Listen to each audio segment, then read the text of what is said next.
Wow, it has been a long time since I've talked to you guys. So I'm gonna talk a little bit today about the religious trauma. It's been a while since I've talked to you guys like so candidly. It's not that I'm nervous to talk candidly, it's just I feel awkward talking candidly to you guys.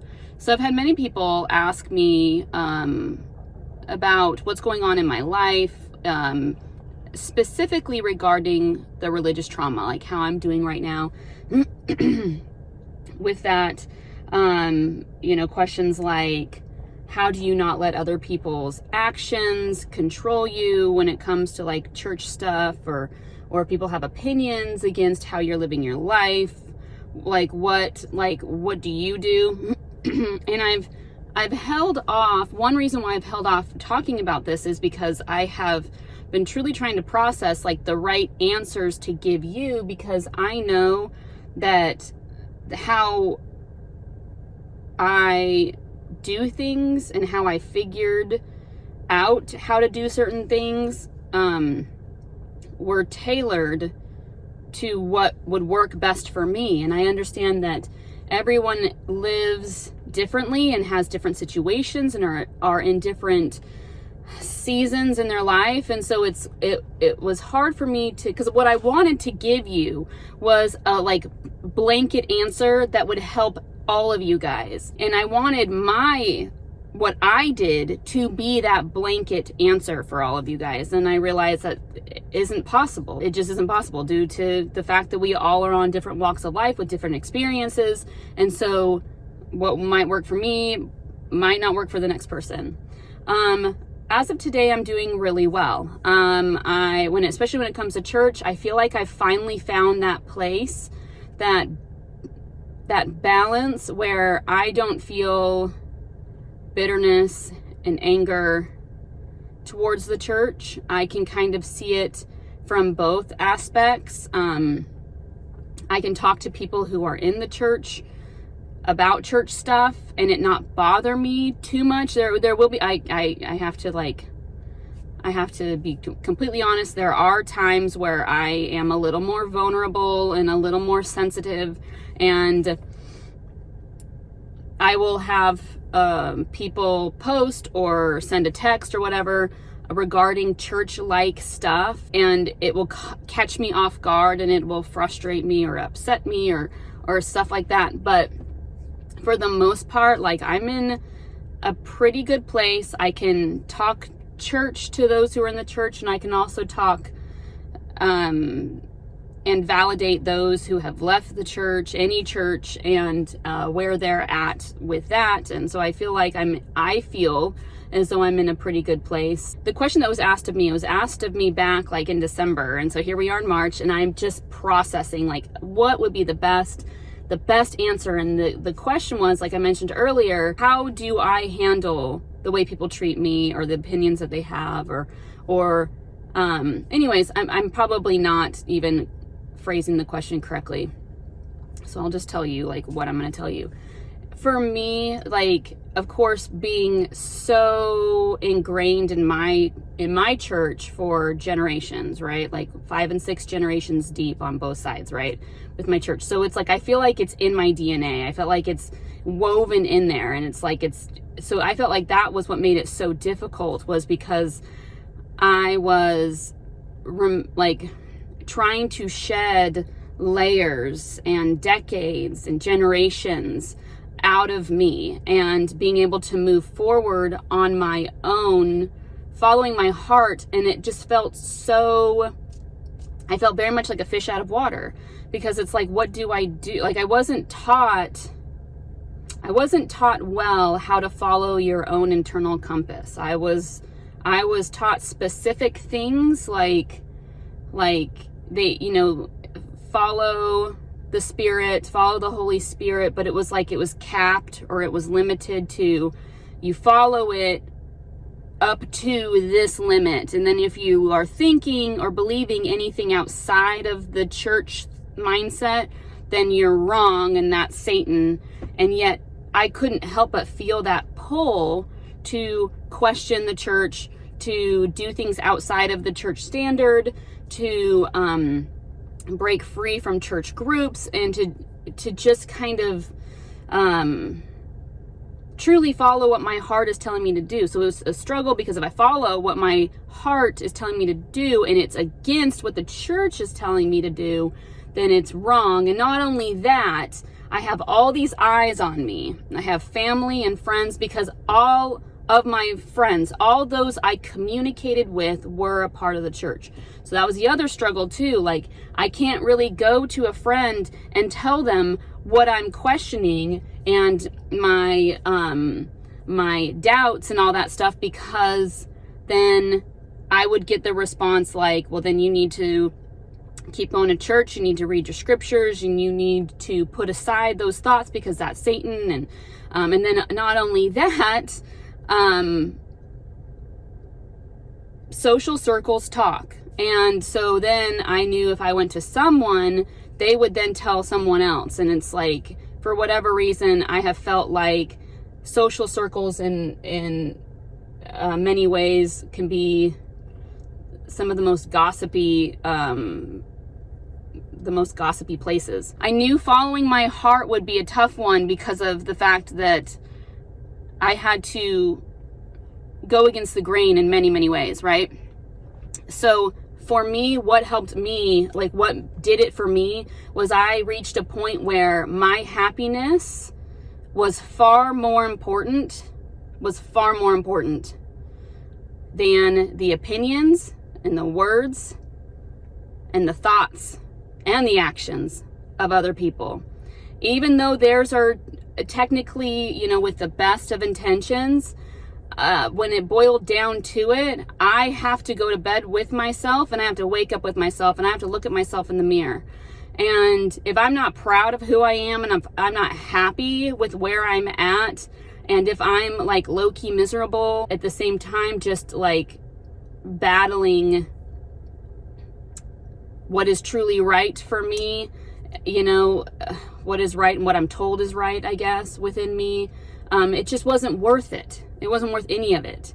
And I understand that when you follow like your heart and your passion and the things that you desire, life just flows better. Like, and the people that come into your life are better. And it's like every day is just better. And so I noticed that as I shed a lot of the things regarding the church and even friendships, that were only tied together due to the church, I found that while I was losing so much, I was gaining far more, and I was happy. And it took a lot of time, and it took a lot of bravery, and it gave me a lot of anxiety, and it was definitely going against a lot of belief systems, that were driven into me and that were nailed into me. And so I would just say, when it comes to the way people are going to think and talk and act towards you, at the end of the day, you have to be happy with who you are. And people are going to have opinions, even the people that you love the most and you need their support the most. You have to, I don't say you, I had to reach a point where I had to be my own support, and I had to be my own best companion, because looking for it outside of me would only have kept me in pain. The one thing that I wasn't expecting with my videos was the amount of people that reached out to me and that are still reaching out to me with my first video that I posted back, was it 2017 or was it 2018? So what would be 3-4 years ago. I still have people finding that video and commenting, which to me reads that this is still something that is very much an issue. I personally do not care at all, which church you go to. I think some people think that like I'm anti just church, and I'm not anti anything like that. I am anti unhappiness. I'm anti depression. I'm anti love that is conditional. I am anti rules that are made to break a person and gaslight them to question their own existence and what their true path is in life. So if you can attend a church and feel that you are loved unconditionally, regardless, and if you feel free to be the person that you are, however that is, then awesome. Like, absolutely go for it. I support that 100%. I want people to be happy. So I went through this like rabbit hole of, and this was back during like my like existential crisis / actually it was more like during my faith crisis.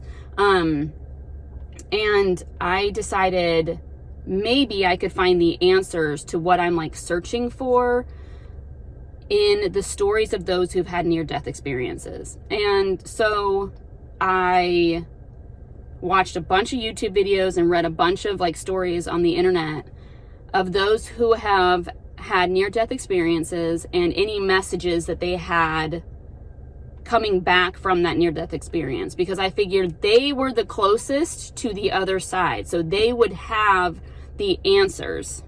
Like, I hope I'm making sense here.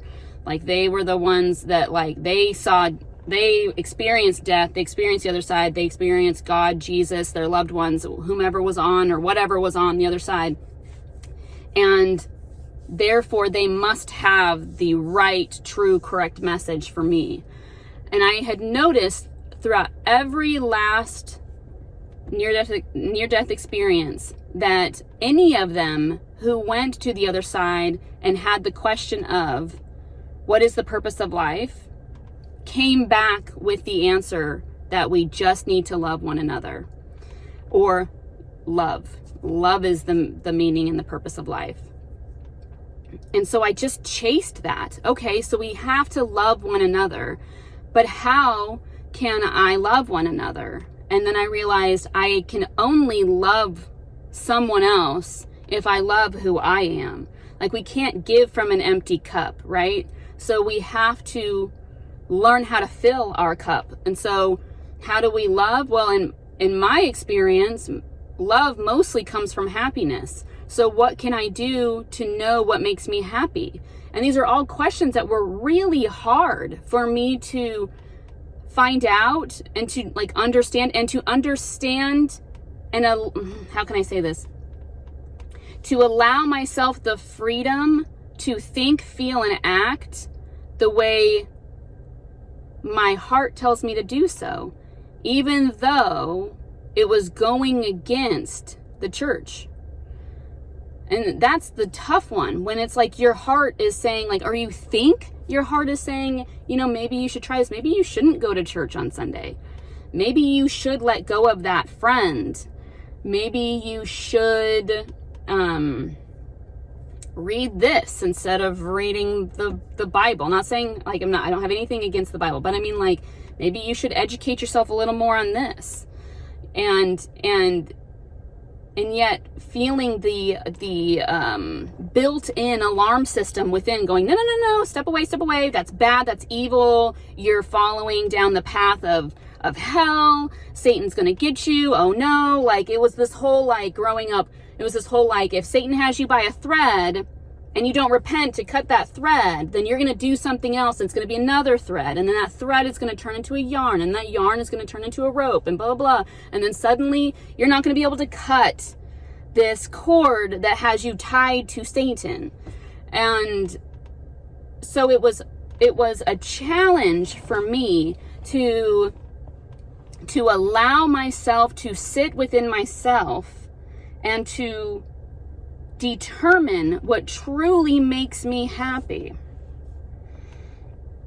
Because I learned that the answers to everything come from within, and the answers to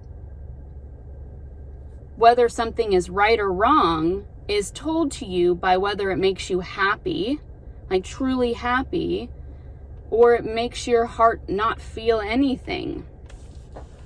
And that one's, I should go back and say that that's not true with everything, but like I went through this moment where I felt like there needed to be a change, within me. Like I just felt very much like the path I was going down wasn't right. And I went to God and I said, okay, what am I to do? Am I to follow the church and follow everything that I was taught? Or should I do these other things that like are kind of fun and exciting and I kind of like them? And I waited for God to answer. And I waited and I waited and I waited. And I got no answer. And I have also learned through my church that sometimes we shouldn't go to God with is it this or is it this question. We should instead seek it out within ourselves and then find the answer and then go to God with, this is my answer. Do you agree? And let me know. So I did that. So I went to God and I said, okay, this is what I'm going to do. I'm going to follow all the things that makes my heart happy. If you disagree, let me know. But for the time being, I'm going to assume that the happiness that I feel within is you telling me I'm on the right path. And so that's just what I've done. Just kind of followed what's made me happy and have tried to stay away from that which has not made me happy or that which confuses me. And it's still like, this has been, like close to like 10 years since I've had this like talk with God. And I still have moments where I'm not following the happiness within and I'm doing things that ultimately lead me down to to frustration or to sadness or anger. It's a learning process forever and ever. And I'm forever a student. I will never claim to be anything more than just a student.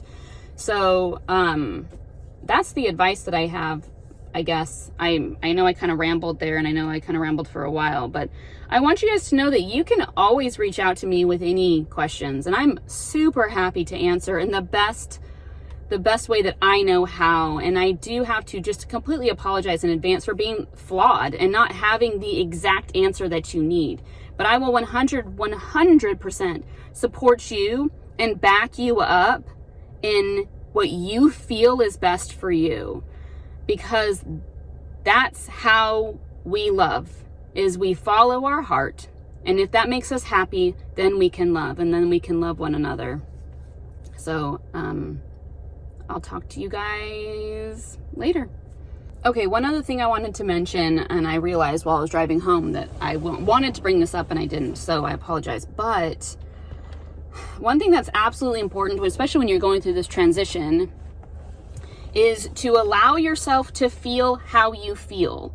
So at least for me, I felt like I couldn't think anything negative towards the church. I couldn't question anything about the church. Like I couldn't feel sadness towards the church. I couldn't feel anger towards the church, and I couldn't feel confused about the church.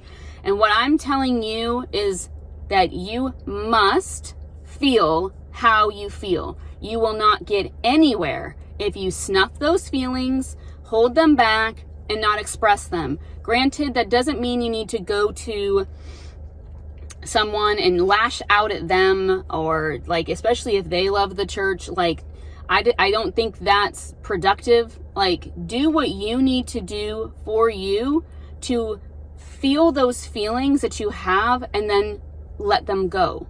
When we own the feelings, as irrational as they are, and we put words to them or we write them down and we make them tangible, like it does something to our heart. Like it helps us lift it and let it go. Once you own it, like there's a book that I read called The Dark Side of the Light Chasers. Literally the best book I've ever read. And it talks about how a lot of times we snuff the things that are like not favorable or negative or whatever because, we don't want to show those aspects. But like all aspects are good aspects. But the moment that we snuff it and we hold it down, that's actually putting forth more energy towards that aspect, which then has situations come into our life that bring up those feelings that we're snuffing.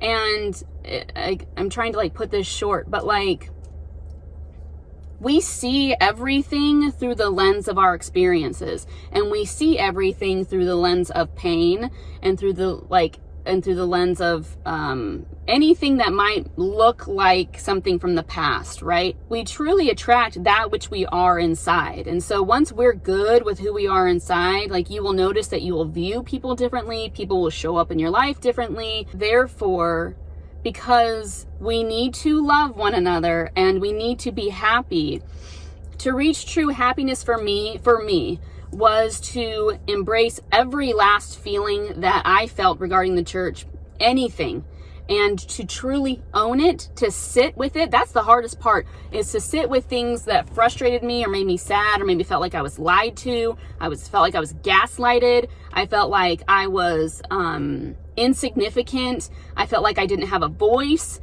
I felt all of these things that bogged me down that I just assumed all my life as normal and good. And so for me to have to allow myself to sit in the pain and the feeling not validated, and then also to know that I couldn't really go to a person either to talk about it, because I would also be not valid, or in their eyes, I'm not valid because, you know, the church is great and wonderful and true and all that kind of stuff. So why, like, you feeling that way again is just Satan grabbing hold of your heart and leading you down the path of utter destruction, right? It's absolutely crucial to just sit with those feelings. And I have to advise that sitting with those feelings needs to be done carefully, because I have known of people who have turned to other avenues to forget these feelings. So in that regard, sit with what you can, and sit with just enough to like hold it, to own it, to put words to it, and then like let it go. Just don't try to take on more than you are able, right? It's milk before meat, you know, it's baby steps. It's just do a little bit at a time, and trust me, you will get there. You will get to a place where you can feel relief, and you can feel at peace and at ease. And this goes along with everything in your life, be it relationships, be it through people that you work with, like anything. Like, just own how you feel. Just be true to how you feel. And I found too, when I would embrace how I felt, I learned to truly like love who I am. Like, it helped me to honor who I am. It all starts within. Do you love yourself? Do you respect yourself? Do you validate yourself? Do you enjoy your own company? Like, in order to give that to anyone, we have to give that to ourselves. So own how you feel, because you feel, and you are made to feel, and you're a beautiful creature who has feelings and whose circumstances affected you. Let yourself feel those things, and let them like hold space within you so that you can let them go. For me, it took kind of a while, actually, for me to kind of reach a point where I'm just kind of neutral with the church and I'm good with it. It took years. It took a while, but that's okay, because it was better than me snuffing and pushing that all down. And then, you know, because when we do that, it also will find moments where it kind of like something will happen in our life, and then it's like a freaking volcano, or at least for me, like if I push and push and push feelings, and then like there's just that one little thing that like opens the floodgate of my feelings, and suddenly it's this volcanic like eruption. And I'm one who doesn't care to be like that either. I try to keep my life very even keel. I try to be very like cool, like within myself, and I found that the best way to do that is to just own how you feel when you feel it. That's me. I don't know. So I hope that's helpful as well. Again, if you have any questions, or if you have any comments, or you have any like extra advice, or anything that you feel would just help those who are searching for anything, like, just put it down below, comment it. Like, we need you. and we need to stand together, and we need to be united, and we need to validate each other, and we need to love one another. And we just got to be there for each other. So I love you guys. I appreciate you, and I'll catch you later.